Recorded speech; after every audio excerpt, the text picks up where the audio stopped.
اور اب میں نے انہیں اختیار دیا تو انہوں نے بال بچوں کے برابر کسی چیز کو نہیں سمجھا، لہٰذا جس کسی کے پاس کوئی قیدی ہو اور وہ بخوشی واپس کر دے تو یہ بہت اچھی راہ ہے، اور جو کوئی اپنے حق کو روکنا ہی چاہتا ہو تو وہ بھی ان کے قیدی تو انہیں واپس ہی کر دے۔ البتہ آئندہ جو سب سے پہلا مال فے حاصل ہوگا اس سے ہم اس شخص کو ایک کے بدلے 6 دیں گے۔ لوگوں نے کہا ہم رسول اکرم صلی اللہ علیہ وسلم کے لیے بخوشی دینے کو تیار ہیں۔ آپ صلی اللہ علیہ وسلم نے فرمایا نیم جان نہ سکے کہ آپ میں سے کون راضی ہے اور کون نہیں، لہذا آپ لوگ واپس جائیں اور آپ کے چودھری حضرات آپ کے معاملے کو ہمارے سامنے پیش کریں۔ اس کے بعد سارے لوگوں نے ان کے بال بچے واپس کر دیے، صرف عینیہ بن حسن رہ گئے جس کے حصے میں ایک بڑھیا آئی تھی، اس نے واپس کرنے سے انکار کر دیا، لیکن آخر میں اس نے بھی واپس کر دیا۔ رسول اکرم صلی اللہ علیہ وسلم نے سارے قیدیوں کو ایک ایک کپتی چادر عطا فرما کر واپس کر دیا۔ رسول اکرم صلی اللہ علیہ وسلم نے مال غنیمت کی تقسیم سے فارغ ہو کر جیرانہ ہی سے عمرہ کا احرام باندھا اور عمرہ ادا کیا۔ اس کے بعد عطا بن اسید کو مکہ کا والی بنا کر مدینہ روانہ ہو گئے۔ مدینہ واپسی 24 ذی القعدہ 8 ہجری کو ہوئی۔ محمد بن غزال کہتے ہیں ان فاتحانہ اوقات میں جب کہ اللہ نے آپ صلی اللہ علیہ وسلم کے سر پر فتح مبین کا تاج رکھا، اور اس وقت میں جب آپ صلی اللہ علیہ وسلم اس شہر عظیم میں 8 سال پہلے تشریف لائے تھے، کتنا لمبا چوڑا فاصلہ ہے۔ آپ یہاں اس حالت میں آئے تھے کہ آپ کو کھدیڑ دیا گیا تھا، اور آپ صلی اللہ علیہ وسلم امان کے طالب تھے، اجنبی اور وحشت زدہ تھے، اور آپ صلی اللہ علیہ وسلم کو انس و الفت کی تلاش تھی۔ وہاں کے باشندوں نے آپ صلی اللہ علیہ وسلم کے خوب قدر و منزلت کی، آپ کو جگہ دی اور آپ کی مدد کی۔ جو نور آپ صلی اللہ علیہ وسلم کے ساتھ نازل کیا گیا تھا اس کی پیروی کی، اور آپ کی خاطر ساری دنیا کی عداوت ہیچ سمجھ اب وہی آپ ہیں کہ جس شہر نے ایک خوف زدہ مہاجر کی حیثیت سے آپ کا استقبال کیا تھا، آج 8 سال بعد وہی شہر آپ کی اس حیثیت سے استقبال کر رہا ہے کہ مکہ آپ صلی اللہ علیہ وسلم کے زیر نگیں ہے، اور اس نے اپنی کبریائی اور جاہلیت کو آپ کے پیروں تلے ڈال دیا ہے، اور آپ اس کی پچھلی خطا معاف کر کے اسے اسلام کے ذریعے سرفرازی بخش رہے ہیں۔ یقیناً جو شخص راست بازی اور صبر اختیار کرے تو بلا شبہ اللہ نیکوکاروں کا اجر ضائع نہیں کرتا۔ فتح مکہ کے بعد کے سرایہ اور اعمال کی روانگی اس طویل اور کامیاب سفر سے واپسی کے بعد رسول اکرم صلی اللہ علیہ وسلم نے مدینہ میں قدر طویل قیام فرمایا۔ اس دوران آپ وفود کا استقبال فرماتے رہے، حکومت کے عمال بھیجتے رہے، داعیان دین کو روانہ فرماتے رہے، اور جنہیں اللہ کے دین میں داخلے اور عرب کے اندر ابھرنے والی قوت کو تسلیم کرنے میں تکبر مانے تھا انہیں سرنگو فرماتے رہے۔ ان امور کا مختصر سا خاکہ پیش خدمت ہے۔ تحصیلداران زکوٰۃ گزشتہ مباحث سے معلوم ہو چکا ہے کہ فتح مکہ کے بعد رسول اکرم صلی اللہ علیہ وسلم 8 ہجری کے اواخر میں تشریف لائے تھے۔ 9 ہجری کا ہلال محرم طلوع ہوتے ہی آپ نے قبائل کے پاس صدقات کی وصولی کے لیے امال روانہ فرمائے، جس کی فہرست یہ ہے۔ امال کے نام وہ قبیلہ جس سے زکوٰۃ وصول کرنی تھی۔ نمبر 1 عوینہ بن حسن بن تمیم، نمبر 2 یزید بن حسین اسلم اور غفار، نمبر 3 عبادہ بن بشیر اشلی سلیم اور مزینہ، نمبر 4 رافع بن مکیس جوہینیہ، نمبر 5 عمرو بن عاص بنو فزارہ، نمبر 6 ضحاک بن سفیان بنو کلاب، نمبر 7 بشیر بن سفیان بنو کعب، نمبر 8 ابن طلیبیہ ازری بنو زیبان، نمبر 9 مہاجر بن ابی امیہ شہر صنع۔ ان کی موجودگی میں ان کے خلاف اسود عنی نے صنع میں خروج کیا تھا۔ نمبر 10 زیاد بن لبید علاقہ حضرموت، نمبر 11 عدی بن حاتم رضی اللہ تعالیٰ عنہ تئی اور بنو اسد، نمبر 12 مالک بن نویرہ بنو حنظلہ، نمبر 13 زبرکان بن بدر بنو سعد کی ایک شاخ، نمبر 14 قیس بن عاصم بنو سعد کی دوسری شاخ، نمبر 15 علا بن حضری علاقہ بحرین، نمبر 16 علی بن ابی طالب علاقہ نجران۔ زکوٰۃ اور جزیہ دونوں وصول کرنے کے لیے واضح رہے کہ یہ سارے عمال محرم 9 ہجری میں ہی روانہ نہیں کر دیے گئے تھے، بلکہ بعض کی روانگی خاصی تاخیر سے اس وقت عمل میں آئی تھی جب متعلقہ قبیلہ نے اسلام قبول کر لیا تھا۔ البتہ اس اہتمام کے ساتھ ان اعمال کی روانگی کی ابتدا محرم 9 ہجری میں ہوئی تھی، اور اس سے صلح حدیبیہ کے بعد اسلامی دعوت کی کامیابی کی وسعت کا اندازہ لگایا جا سکتا ہے۔ باقی رہا فتح مکہ کے بعد کا دور، تو اس میں تو لوگ اللہ کے دین میں فوج در فوج داخل ہوئے۔ سرایہ جس طرح قبائل کی طرف زکوٰۃ وصول کرنے کے لیے ممال بھیجے گئے، اسی طرح جزیرۃ العرب کے عام علاقوں میں امن و امان قائم ہو چکنے کے باوجود متعدد مقامات پر فوجی مہمات بھی بھیجنی پڑیں۔ فہرست یہ ہے: نمبر 1، سرایہ وائنہ بن حسن فزاری، محرم 9 ہجری۔ وائنہ کو 50 سواروں کی کمان دے کر بنو تمیم کے پاس بھیجا گیا تھا۔ وجہ یہ تھی کہ بنو تمیم نے قبائل کو بھڑکا کر جزیہ کی ادائیگی سے روک دیا تھا۔ اس مہم میں کوئی مہاجر یا انصاری نہ تھا۔ وائنہ بن حسن رات کو چلتے اور دن کو چھپتے ہوئے آگے بڑھے، یہاں تک کہ صحرا میں بنو تمیم پر حملہ بول دیا۔ وہ لوگ پیٹ پھیر کر بھاگے اور ان کے 11 آدمی، 21 عورتیں، 23 بچے گرفتار ہوئے، جنہیں مدینہ لا کر رملہ بنت حارث کے مکان میں ٹھہرایا گیا۔ پھر ان کے سلسلے میں بنو تمیم کے 10 سردار آئے۔ وہ نبی کریم صلی اللہ علیہ وسلم کے دروازے پر جا کر یوں آواز لگائی: اے محمد صلی اللہ علیہ وسلم، ہمارے پاس آؤ۔ آپ باہر تشریف لائے تو یہ لوگ آپ سے چمٹ کر باتیں کرنے لگے۔ پھر آپ صلی اللہ علیہ وسلم نے ان کے ساتھ ٹھہرے رہے، یہاں تک کہ ظہر کی نماز پڑھائی۔ اس کے بعد مسجد نبی کے سین میں بیٹھ گئے۔ انہوں نے فخر و مباحات میں مقابلہ کی خواہش ظاہر کی اور اپنے خطیب عطار بن حاجب کو پیش کیا، جس نے تقریر کی۔ رسول اکرم صلی اللہ علیہ وسلم خطیب اسلام حضرت ثابت بن قیس بن شماس کو حکم دیا اور انہوں نے جوابی تقریر کی۔ اس کے بعد انہوں نے اپنے شاعر زبرکان بن بدر کو آگے بڑھایا اور اس نے کچھ فخریہ اشعار کہے۔ اس کا جواب شاعر اسلام حضرت حسان بن ثابت رضی اللہ تعالی عنہ نے دیا۔ جب دونوں خطیب اور دونوں شاعر فارغ ہو چکے تو اقرا بن حابس نے کہا: ان کا خطیب ہمارے خطیب سے زیادہ پرزور، ان کا شاعر ہمارے شاعر سے زیادہ پرگو ہے، ان کی آوازیں ہماری آوازوں سے زیادہ اونچی ہیں اور ان کی باتیں ہماری باتوں سے زیادہ بلند پایا ہیں۔ اس کے بعد ان لوگوں نے اسلام قبول کر لیا۔ رسول اکرم صلی اللہ علیہ وسلم نے انہیں بہترین تحائف سے نوازا اور ان کی عورتیں اور بچے انہیں واپس کر دیے۔ یہ سریہ تربہ کے قریب تبالہ کے علاقے میں قبیلہ خشم کی ایک شاخ کی جانب روانہ کیا گیا۔ کتبہ 20 آدمیوں کے درمیان روانہ ہوئے۔ 10 اونٹ تھے جن پر یہ لوگ باری باری سوار ہوتے تھے۔ مسلمانوں نے شب خون مارا، جس پر سخت لڑائی بھڑک اٹھی اور فریقین کے خاصے افراد زخمی ہوئے۔ کتبہ کچھ دوسرے افراد سمیت مارے گئے، تاہم مسلمان بھیڑ بکریاں اور بال بچوں کو مدینہ ہانک لائے۔ نمبر 3، سریہ زحاق بن سفیان کلابی، ربیع الاول 9 ہجری۔ یہ سریہ بنو کلاب کو اسلام کی دعوت دینے کے لیے روانہ کیا گیا تھا، لیکن انہوں نے انکار کرتے ہوئے جنگ چھیڑ دی۔ مسلمانوں نے انہیں شکست دی اور ان کا ایک آدمی تہہ تیک کیا۔ انہیں 300 آدمیوں کی کمان ایک آدمی تہہ تیک کیا۔ نمبر 4، سریہ علقمہ بن مجزر مدلجی، ربیع الاخر 9 ہجری۔ انہیں 300 آدمیوں کی کمان دے کر ساحل جدہ کی جانب روانہ کیا گیا۔ وجہ یہ تھی کہ کچھ حبشی ساحل جدہ کے قریب جمع ہو گئے تھے اور وہ اہل مکہ کے خلاف ڈاکہ زنی کرنا چاہتے تھے۔ علقمہ نے سمندر میں اتر کر ایک جزیرے تک پیش قدمی کی۔ حبشیوں کو مسلمانوں کی آمد کا علم ہوا تو وہ بھاگ کھڑے ہوئے۔ نمبر 5، سریہ علی بن ابی طالب، ربیع الاول 9 ہجری۔ انہیں قبیلہ تئی کے ایک بت کو جس کا نام کلیسا تھا ڈھانے کے لیے بھیجا گیا۔ آپ کی سرکردگی میں 100 اونٹ اور 50 گھوڑوں سمیت 150 آدمی تھے۔ جھنڈیاں کالی اور پھریرا سفید تھا۔ مسلمانوں نے فجر کے وقت حاتم طائی کے محلہ پر چھاپا مار کر کرس کو ڈھا دیا اور قیدیوں، چوپایوں اور بھیڑ بکریوں پر قبضہ کر لیا۔ انہیں قیدیوں میں حاتم طائی کی صاحبزادی بھی تھیں، البتہ حاتم کے صاحبزادے عدی ملک شام بھاگ گئے۔ مسلمانوں نے کرس کے خزانے میں 3 تلواریں اور 3 زرہیں پائیں اور راستے میں مال غنیمت تقسیم کر لیا، البتہ منتخب مال رسول اکرم صلی اللہ علیہ وسلم کے لیے علیحدہ کر دیا، آل حاتم کو تقسیم نہیں کیا۔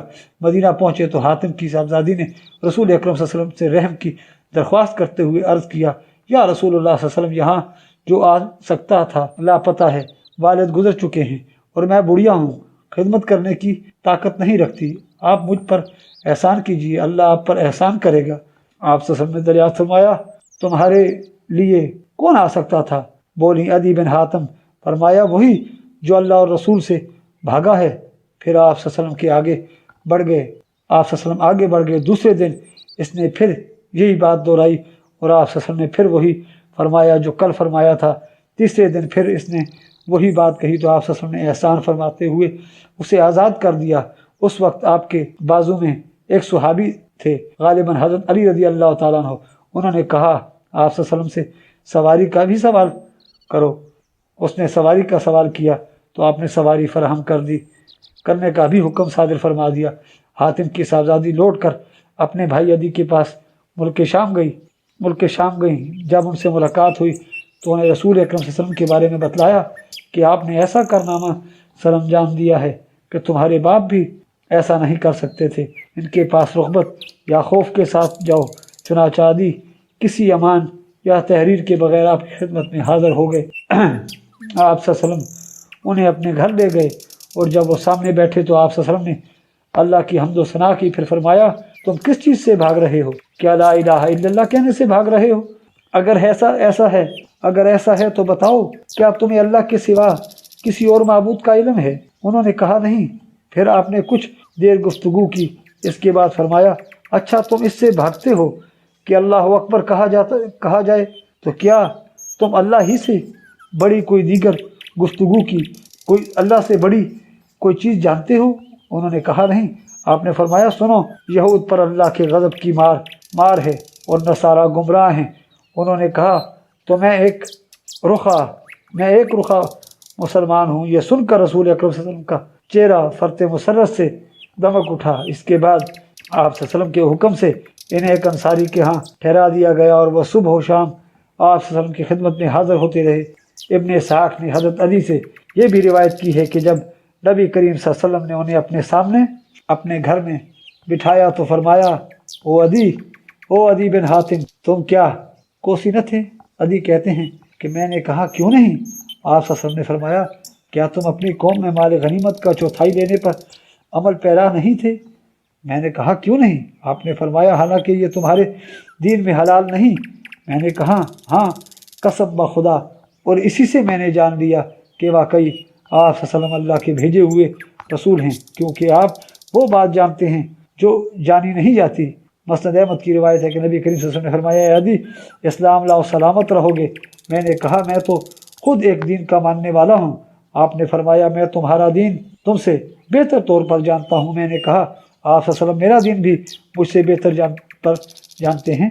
آپ صلی اللہ علیہ وسلم نے فرمایا ہاں کیا ایسا نہیں کہ تم مذہبار کوسی ہو اور پھر بھی اپنی قوم کے مال غنیمت کا چوتھائی کھاتے ہو؟ میں نے کہا کیوں نہیں؟ آپ صلی اللہ علیہ وسلم نے فرمایا کہ یہ تمہارے دین کی روح سے حلال نہیں۔ آپ کی اس بات پر مجھے سر نگوں ہو جانا پڑا۔ صحیح بخاری میں حضرت علی سے مروی ہے کہ میں خدمت نبی میں بیٹھا تھا کہ ایک آدمی نے آ کر فاقہ کی شکایت کی، پھر دوسرے آدمی نے آ کر رہزنی کی شکایت کی۔ آپ نے فرمایا علی تم نے ہیرا دیکھا ہے، اگر تمہاری زندگی دراز ہوئی تو تم دیکھ لو گے کہ ہودج نشین عورت ہیرا سے چل کر آئے گی، خانہ کعبہ کا طواف کرے گی اور اسے اللہ کے سوا کسی کا خوف نہ ہوگا۔ اور اگر تمہاری زندگی دراز ہوئی تو تم کثرہ کے خزانے فتح کرو گے، اور اگر تمہاری زندگی دراز ہوئی تو تم دیکھو گے کہ آدمی چلو بھر کر سونا چاندی نکالے گا اور ایسے آدمی کو تلاش کرے گا جو اسے قبول کر لے تو کوئی اسے قبول کرنے والا نہ ملے گا۔